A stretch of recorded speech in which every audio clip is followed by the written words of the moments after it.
1:32 de la tarde. Vamos a arrancar nuestro espacio de cada lunes que dirige Francisco Javier de los Ríos, nuestros diálogos, hoy con participación de una persona importante, Antonio Moreno Muñoz. Ahora nos va a dar un poco de más datos el profesor de los Ríos, al que ya saludamos. ¿Qué tal, Javier? Buenas tardes. Hola, buenas tardes. Hay que ver la que hay con el gran apagón. La semana pasada hablábamos de una persona muy relacionada con el tema de la electricidad, del tema del transporte de energía y tal, pero es cierto, lo comentamos antes a micrófono cerrado, qué fácil es armar un relato y darle viso de realidad cuando realmente es casi imposible de que pase, ¿no? Sí, la verdad es que estamos en un momento en que llegan tan rápida y se transmiten tan rápidamente las noticias que es fácil inventarse un relato, darle un halo de rigor científico, del cual la mayoría de las veces adolece, y hacer que la población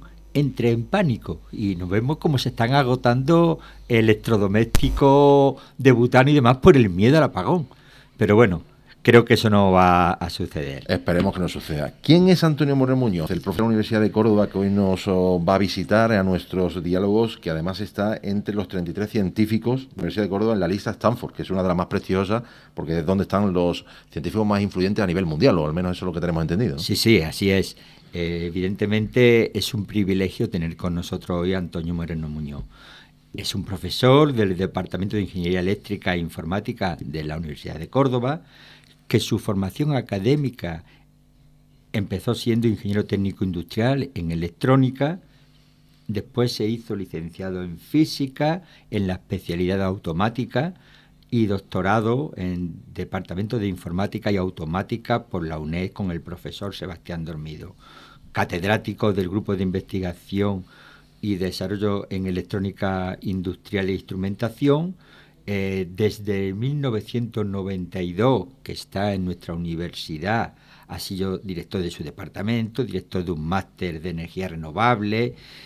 Su investigación se centra en la Smart City y en la ciudades inteligentes, en la Smart Grid, en Power Quality y el Internet de la energía. Ha participado en 22 proyectos y contratos de I+D. Cuenta con 160 publicaciones sobre estos temas. Actualmente es miembro de varias plataformas como la Europea de Tecnología e Innovación, la de Redes Inteligentes para la Transición Energética. En fin, también podíamos hacer referencia a que es evaluador para distintos organismos de proyectos de I+D+I, como el Consejo de Investigación de Estonia, un fondo de investigación científica de la Agencia Nacional de Argentina.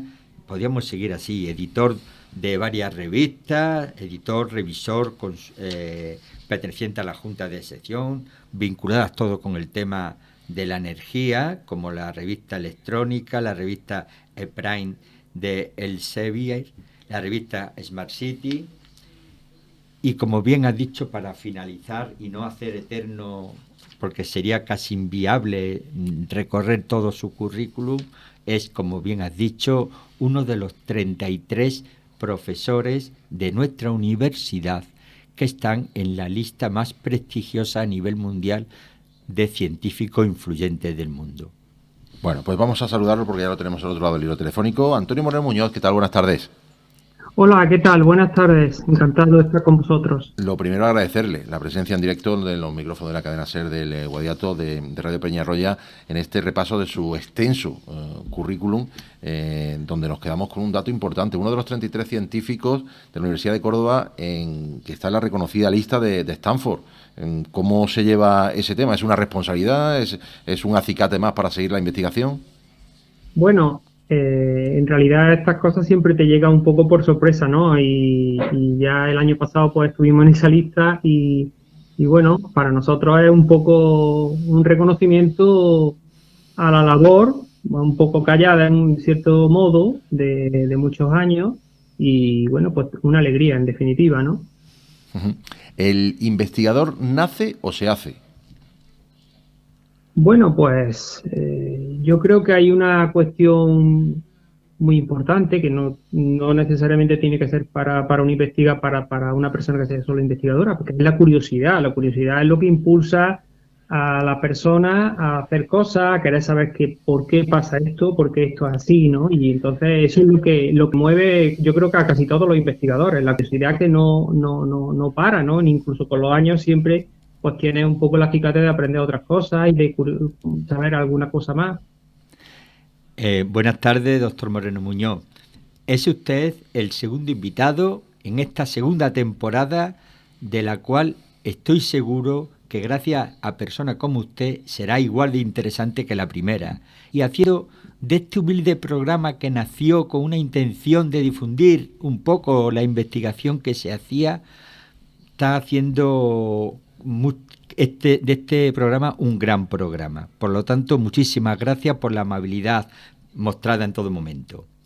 Y centrándome en su breve reseña curricular de investigación que he hecho, pues quería dedicar este corto tiempo a hablar de eso.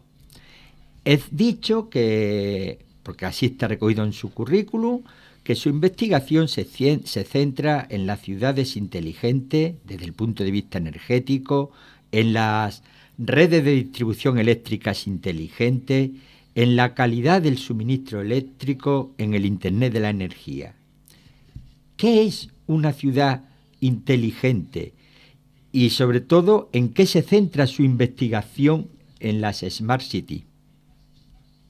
Bueno, de una manera sencilla podríamos decir que las ciudades inteligentes hacen un uso intensivo de las tecnologías de la información y las comunicaciones en la prestación de los servicios públicos. Entonces, esto pues, puede abarcar numerosas, una vez que la electrónica está dentro de esta infraestructura, pues se pueden abarcar numerosas aplicaciones muy, muy diversas.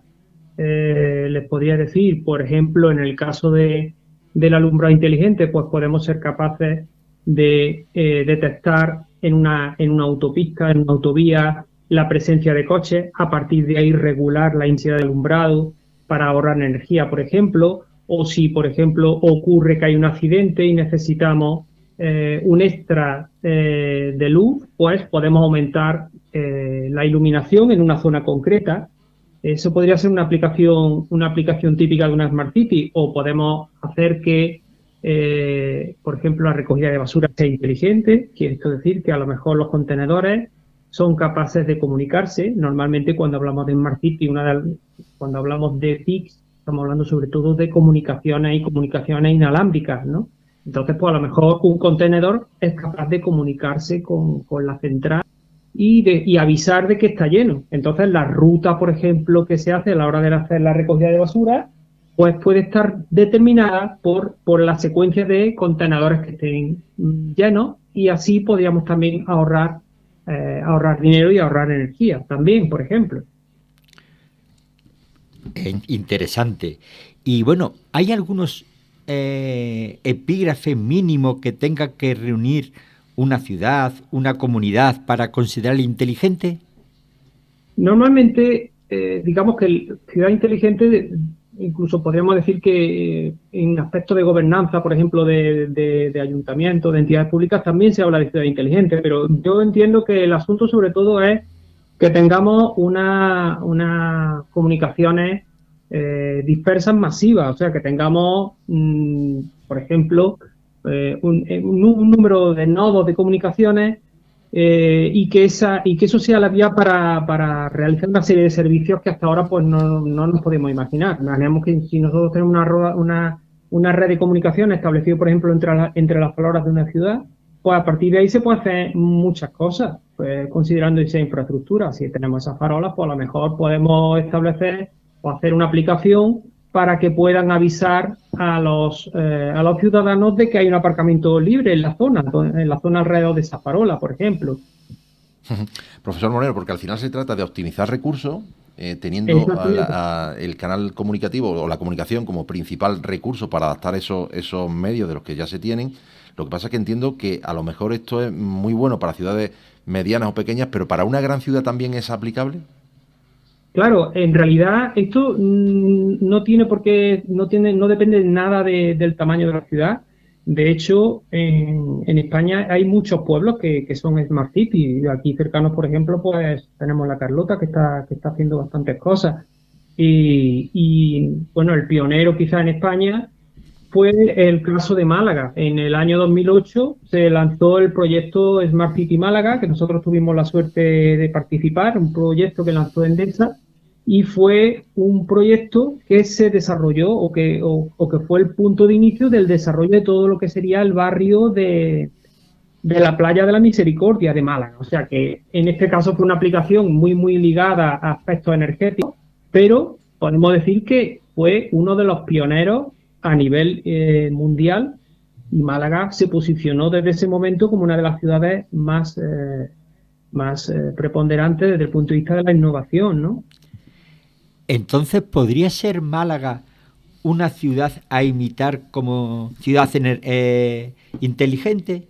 Hombre, Málaga es una ciudad a imitar en ese aspecto.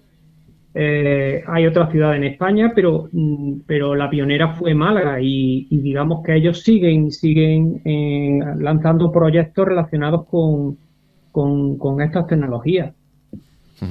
Profesor, esto es un tema que se lleva ya tratando hace un montón de tiempo. Lo que pasa que este año, el post-pandemia, parece que el tema energético está en primera plana en todos los periódicos. Yo no he hablado más de energía en mi vida, de energía renovable, de transporte de energía, de almacenamiento de energía, del precio de energía.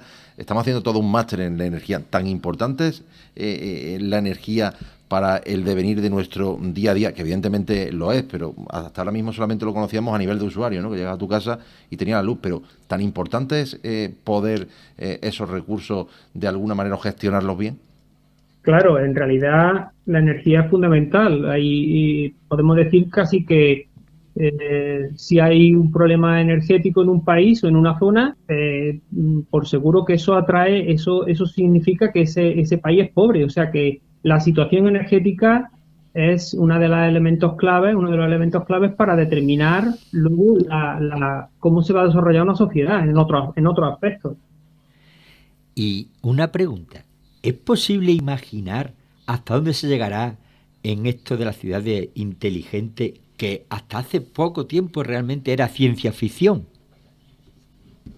Bueno, ahora mismo, en realidad, la palabra smart, la palabra inteligente, es una palabra un poco comodín, ¿no? Que se usa un poco casi como un eslogan, y en realidad las ciudades inteligentes venían de proyectos que se estaban realizando en España anteriormente, que se llamaron entonces ciudades digitales. O sea que lo que quiero decirle es que ahora volvemos otra vez sobre el término digitalización. O sea que en realidad cuando se habla de smart se está hablando de lo que sería la digitalización, o sea, el uso masivo de electrónica digital. Eso ya se estaba haciendo hace 10, 15 años. Y ahora, en realidad, cuando se habla de digitalización, en realidad se está hablando de otra cosa. Se está hablando ahora quizás más de más smart en el sentido de uso masivo de técnicas de inteligencia artificial, por ejemplo. Entonces, quiere decir que aquí ya se está hablando de otra. ¿Hacia dónde vamos? Pues a lo que vamos es el hecho de que yo tenga, por ejemplo, con el tema del Internet de las cosas, tenga información, tenga muchos sensores, tenga muchos elementos que aportan información, al final lo que voy a tener es una presencia masiva de datos. El asunto está en los datos, y entonces en el momento que yo tengo datos de muchas cosas, pues yo puedo actuar inteligentemente sobre esos datos. Cuando he dicho antes, por ejemplo, el caso de la basura, pues a lo mejor yo voy a tirar la basura y ese contenedor es capaz de detectar que yo voy, que soy quien soy, me llamo Antonio porque se ha comunicado con mi teléfono móvil, y a partir de ahí él sabe el perfil de, por ejemplo, si yo estoy reciclando, pues a lo mejor puedo directamente tener un programa en el que a mí se me incentive, por ejemplo, el reciclado de determinados productos, y a lo mejor eso me suponga una reducción de la factura. A ese tipo de aplicaciones ya personalizadas, donde la información de las personas es clave, es hacia dónde vamos, con todo el problema que esto supone por todos los temas de ciberseguridad, privacidad y todo esto que también se están hablando tanto estos últimos años, ¿no? A mí eso, profesor, me da miedo. Yo cuando estábamos en pandemia, que no se podía salir a la calle, y nosotros hacíamos programas todos los días, me acuerdo, y nuestro director Luis Record se acordará, que nos pasaron un dato del Ministerio del Interior del uso de los teléfonos móviles y cómo era la movilidad, cómo decía, cómo la gente de Madrid, a dónde se movía, y decía, bueno, cómo si nos controlan absolutamente todo. Claro. Ese es el tema. El asunto está en cómo regular el acceso a esa información y que todos pues somos recelosos de este tipo de cuestiones, ¿no? Con ese tipo de cuestiones. Es que ahí entramos ya en un tema jurídico, ¿no? Y es esa Sí, sí, sí. antinomia entre libertad y seguridad, Exactamente. que según... Te voy a contar algo, Javier, que me ha pasado este fin de semana. Estaba el sábado hablando con un amigo que íbamos a hacer durante el puente, ¿no? El puente largo. Y en un momento de la conversación, pues salió la posibilidad de ir a París. Oye, pues no sé, pues no estaría mal, París, tal. Yo jamás he recibido en mi teléfono, jamás he recibido una publicidad de una agencia de viajes relacionada con París. Te puedo decir que desde el sábado a hoy, Sí, si no son 20, no hay ninguna. sí. Y no creo que sea por casualidad. No, en Android, por lo visto, está muy extendido, no sé si es verdad o no, que en el momento que tú hablas de algo, te llega información de ese algo. Alguien lo controlará, digo yo. Pero bueno, vamos a lo que Sí, nos sí. ocupa, porque si no esto derivaría en otra cosa. Bueno, pues tan relacionados están la ciudad inteligente como supongo con las redes de distribución eléctrica inteligente. ¿Qué es una Smart Grid? Bueno, así, digamos, brevemente, podríamos decir que una red eléctrica inteligente permite el flujo bidireccional de electricidad y datos. O sea que otra vez estamos con el tema de las TICs y de los datos. El primer paso se puede considerar que fue la medición inteligente, lo que todos conocemos como los contadores electrónicos. Eso fue el primer paso de la red eléctrica inteligente, que estamos hablando ya de, bueno, de los primeros años de este siglo, cuando empezaron a lanzarse los primeros proyectos. En definitiva, un poco la idea es integrar todas las acciones de los usuarios, o sea, no solamente de los que generan energía, sino de los consumidores y ya en nuestros tiempos, pues personas o entidades que pueden actuar tanto como consumidores como generadores, lo que se denominan prosumidores, ¿no? Efectivamente. Y bueno, evidentemente relacionado también con lo que ha salido a colación hace un momento sobre los miedos a que nos controlen tanto, le hago la siguiente pregunta. ¿Qué ganamos y qué perdemos con las las redes de distribución eléctrica inteligente y también con las ciudades inteligentes? Bueno, en realidad, en el caso de las redes eléctricas tradicionales, digamos que hasta que llegaron los contadores electrónicos, la compañía eléctrica no sabía exactamente lo que nosotros estábamos consumiendo en cada momento. O sea, que no había esa bidireccionalidad, no había esa información hacia arriba, ¿no? Entonces, cuando había un problema, un cortocircuito, una falta, pues el proceso de reparación o lo que sea, se activaba a medida, o sea, a partir de una llamada telefónica. Si no había esa llamada telefónica, no se sabía lo que estaba pasando en la red de baja tensión. Entonces, eso ya realmente a día de hoy ha cambiado. Entonces, digamos que las compañías eléctricas tienen acceso a esa información. Por otra parte, las redes eléctricas inteligentes, las Smart Grid, un poco vienen espoleadas por el asunto de las energías renovables. A medida que desde hace ya varias décadas empezó a integrarse lo que se denominan recursos energéticos distribuidos, fundamentalmente renovables en la red eléctrica, sobre todo en la red eléctrica de distribución, pues había un poco el problema de cómo gestionar estos recursos. Con las redes tradicionales es muy difícil, ¿no? Entonces, prácticamente imposible, empezó a plantearse una serie de aplicaciones avanzadas, que, entre otras cosas, se han visto como una necesidad siempre que yo tengo que tratar con este tipo de recursos que al final, si estamos hablando de las que todos conocemos, pues son energías variables, o sea que depende un poco de las condiciones meteorológicas y eso al final es un problema, un reto importante para una red eléctrica. Entonces, si nosotros queremos que haya más energías renovables, lógicamente tenemos que apostar por este tipo de redes, ¿no? Pues sí, la verdad que entonces se gana mucho más que se pierde por la facilidad que se puede tener para subsanar deficiencia. Y bueno, otro de los epígrafes de su investigación es en la calidad del suministro eléctrico. ¿Qué se entiende por calidad de suministro eléctrico? Bueno, nosotros lo que tenemos en nuestras redes es corriente alterna, ¿no? Corriente alterna, también en su momento cuando aparece lo del tema de la guerra de las corrientes al inicio, pues hubo redes de distribución en continua que hoy día pues no están tan extendidas, aunque se usan en determinados ámbitos específicos, pero lo que tenemos son redes industriales, redes eléctricas en alterna. Quiere esto decir que la señal nos llega a una sinusoidal, ¿no? Esa sinusoidal aparentemente creemos que es pura, pero no es. O sea que esa sinusoidal puede tener ciertos defectos. Puede haber bajada de tensión, puede haber subida de tensión, puede haber huecos de tensión, puede haber otros problemas que a lo mejor el gran público pues no lo conoce, que sería el tema de los armónicos. Ese tipo de cuestiones es lo que se denomina como calidad de onda o calidad del suministro eléctrico, calidad de la energía eléctrica. Y por otra parte aparece el problema de la disponibilidad o de la fiabilidad de la energía, que eso también se contabiliza y suelen ser lo que popularmente conocemos como los cortes de suministro.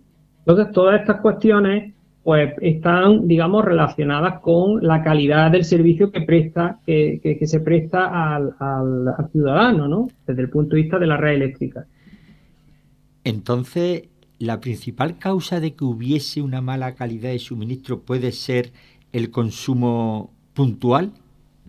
Bueno, en realidad hay varias cuestiones. Por un lado, puede haber un problema en una red eléctrica, puede haber una falta, eso puede provocar un hueco de tensión, pero también es cierto que determinadas cargas pues también pueden perjudicar el entorno de otras cargas que se encuentran en la misma red eléctrica. Entonces, a medida que durante estos últimos años se ha incluido cada vez más cargas, digamos, lo que sería alta tecnología de la información, automatización de procesos, robótica, todo este tipo de mejora en lo que sería la industria, pues también implica que este tipo de cargas, por una parte, son más sensibles a este tipo de perturbaciones eléctricas y por otra parte también ellas pueden perjudicar a las cargas que se encuentran en su entorno.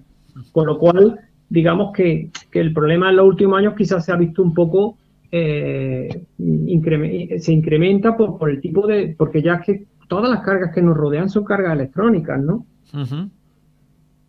Entonces, bueno, si también ha comentado usted el tipo de suministro eléctrico y le pregunto, ¿puede ser también la calidad del suministro eléctrico dependiendo de una cosa que creo que se debería abordar más pronto que tarde, que es el mix energético? Claro, siempre, si estamos hablando de fuentes gestionables, que realmente se incorporaba a la red eléctrica, pues habitualmente este tipo de cuestiones no eran tan comunes. Pero a medida que aparecen en la red eléctrica fuentes renovables, pues significa que ese tipo de energía al final tiene una interfaz que es un convertidor de potencia. Ese tipo de convertidor electrónico de potencia, pues al final son también dispositivos o sistemas electrónicos. Quiere esto decir que si yo aumento en el mix energético, aumento la energía renovable, pues por otra parte también eso puede estar deteriorando en cierto modo la calidad de la energía eléctrica. Quiere decir que yo tengo que tratar de solventar esos problemas. Y en cierto modo, en los últimos años se ha hecho así. En España, por ejemplo, pues lo que se le exigía por ejemplo, a una planta fotovoltaica hace 15 años, 20 años, no es lo mismo. O sea, que no es lo mismo que lo que se le exige ahora desde el punto de vista de cooperar en la propia gestión de la red eléctrica. Entonces, sí, todo esto ha ido evolucionando mucho, ¿no? Sí, la verdad es que sí, y además estoy convencido, como puso de manifiesto el antecesor en estos diálogos, el señor Félix García Torres, que con el tema de las microredes con tecnología de hidrógeno se podrá ganar mucho porque se podrá aprovechar la energía de las renovables en el momento que están produciendo para usarla en el momento que no producen. Bueno, prácticamente se nos va acabando el tiempo, me falta otro epígrafe, el Internet de la energía, pero lo voy a dejar aparcado para un futuro, en otra futura ocasión si al lugar, y me voy a centrar en preguntas a nivel general. En la situación que estamos viviendo de pandemia tan difícil, ahora un poco más suave, aunque vuelven a subir y sobre todo por Centro Europa, ¿cómo ha afectado a vuestra investigación? Bueno, pues el trabajo, nosotros por ejemplo ahora mismo estamos trabajando en un proyecto europeo, un proyecto en el que hay socios de 4 países y por ejemplo no hemos podido tener reuniones presenciales. Eso quiere decir que no es lo mismo hacer una reunión virtual que una reunión presencial. Todo el trabajo que se hace con las personas, cerca de las personas, con personas, pues eso puede hacer. Entonces, en cierto modo, nos vemos un poco constreñidos. Eso, lógicamente, nos ha afectado a todos. Aparte de que durante unos meses, pues, estuvimos en casa. O sea, estuvimos en casa y también fue bastante duro, como muchos otros, como otras personas lo habrán sufrido, ¿no? Desde el punto de vista como investigador, ¿cuál es el hito del que te sientes más orgulloso? Bueno, yo la verdad es que tengo la suerte de contar con un equipo de investigación, somos unos 18 doctores, un grupo de investigación joven y somos, digamos, un grupo bastante consolidado. Y en los últimos años pues hemos tenido bastante éxito en muchos campos, pero yo me quedaría con lo último, ¿no? Este proyecto europeo, que es un proyecto de alimentación de cargas críticas, en el que nosotros hemos hecho un sistema de supervisión basado en el Internet de las cosas para medir o para predecir perturbaciones eléctricas, determinados eventos que se puedan producir en una microgrid, y esto nos está dando bastante, como diríamos, impacto a nivel de publicaciones científicas y también a nivel de lo que es el impacto en las redes sociales, ¿no? Profesor Antonio Muñoz, pues ha sido un auténtico placer tener en directo los micrófonos de la cadena SER del Guadiato. Le agradecemos su presencia. Nosotros llegamos a las 2 de la tarde. Gracias, Francisco Javier de los Ríos, por este ratito de diálogos. Luis Miguel Recobre estuvo en el control de sonido. Llegamos a las 2 de la tarde. Se queda en compañía de Hora 14. Recuerden, esta tarde tenemos deporte a partir de las 7. Estarán los compañeros de la cadena SER del Guadiato con toda la información del fin de semana. Llegamos a las 2 de la tarde. Informativos en la cadena SER. Hasta mañana. Adiós. Radio Peñarroya Cadena SER 90.2 FM. SER Guadiato, la vida que suena.